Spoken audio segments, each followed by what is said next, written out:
we want to find the real solution of the equation x cubed equals negative 64.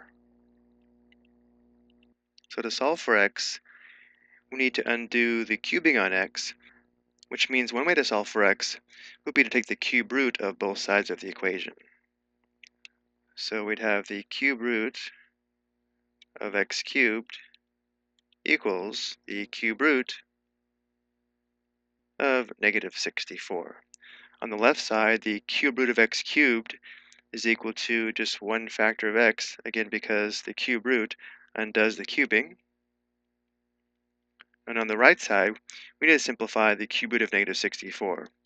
If we don't recognize negative 64 as a perfect cube, what we can do is look at the prime factorization of positive 64 and then work with the signs so that the product would be negative 64. So let's first find the prime factorization of positive 64. 64 is equal to 8 times 8 because 64 is a perfect square. 8 is equal to 4 times 2, 2 is prime, and 4 is equal to 2 times 2.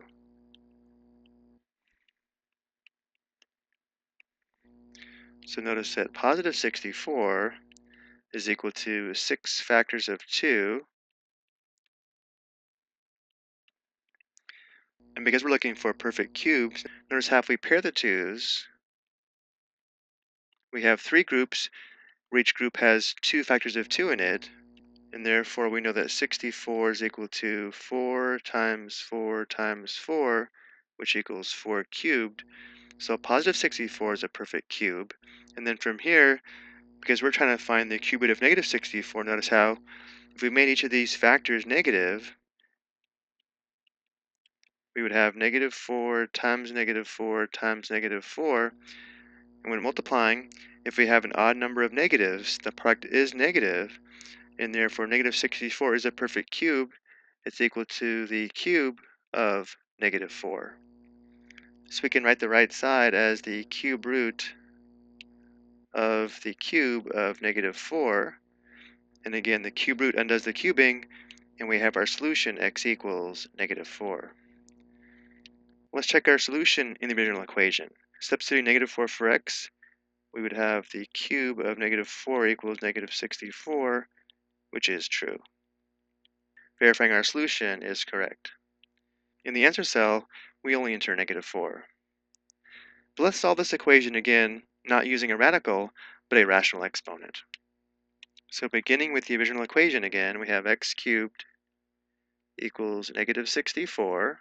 Remember, the power-to-power property of exponents tells us that if we have a raised to the power of m raised to the power of n, this is equal to a raised to the power of m times n. So another way to undo the cubing here would be to raise both sides of the equation to the reciprocal power of 3 or to the 1/3 power. So if we raise both sides of the equation to the 1/3 power, we can also solve for x.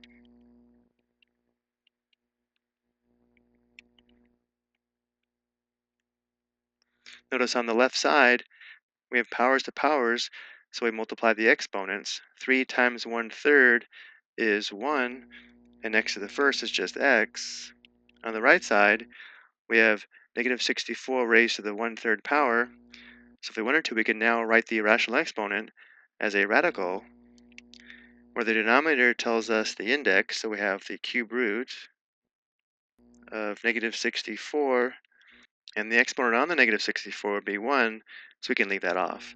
And just as before, we have x equals the cube root of negative 64, which we already know was equal to negative 4. So we can solve this equation using radicals or rational exponents. I hope you found this helpful.